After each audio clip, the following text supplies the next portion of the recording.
think some of the top things a pastor can do to deepen the culture of prayer in his church begins with him experiencing it himself. He cannot take people very much further than he's ever been. He can lead somebody further than he's been. Someone can get it and then jump past him, but not very far.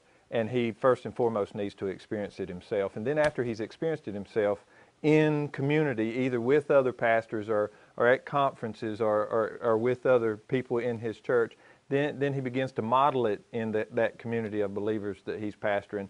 So he's experienced it, and then he begins to model it. And then he just has to constantly, as the leader of the ship, promote it.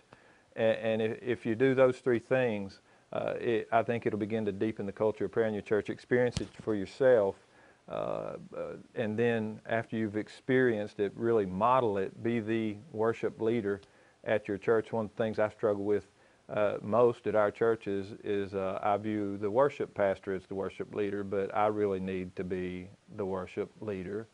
And I don't mean up front singing, but I need to be modeling worship during songs or during prayerful times or whenever for my people, so that they know how to do that. I'm modeling other things for them, I might as well, and should be modeling that also. And then, just promote it, all the different avenues that you have in your church to pray, the prayer meeting times or the ways they can get involved in ministries that are revolving around prayer. Just promote it, constantly.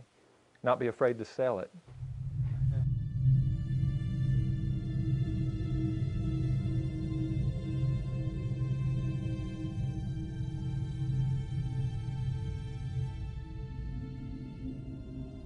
Probably the most difficult time I've ever had in ministry was just last summer.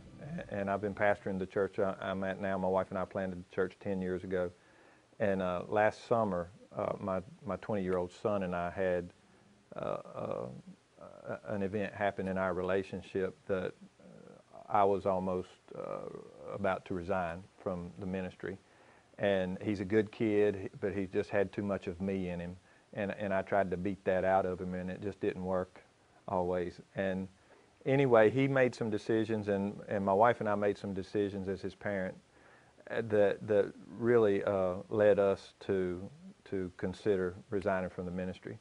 And we were in a fog for about 3 months. We were going through the motions. We were preaching. We were leading people to the Lord, leading small group Bible studies and all that, but we were really in this kind of spiritual haze and fog.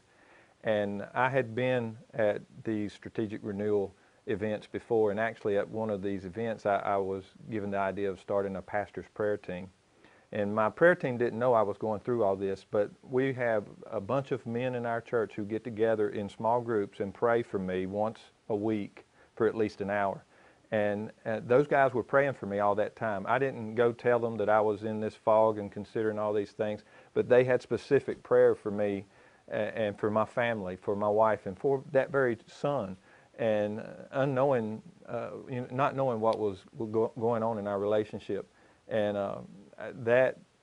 it was not my prayer life that sustained me through that, although I deepened my relationship with the Lord and really had a prayer time with the Lord through all of that. But other people praying for me sustained me in ministry. I've since gone back and thanked those guys and said, look, I don't know if you realize how valuable what you did for me was. Consequently, that son is now in a great place spiritually, relationally with his mom and dad. It's all great, but for a time there it was tense, but it was these prayers given for the pastor and his family that sustained us through that time, and the attacks of the enemy and the attacks of the world, and you know how many things attack us as we're in ministry. And I cannot imagine that we would have survived last summer without those prayer teams in our church actively praying for my wife and I and our children.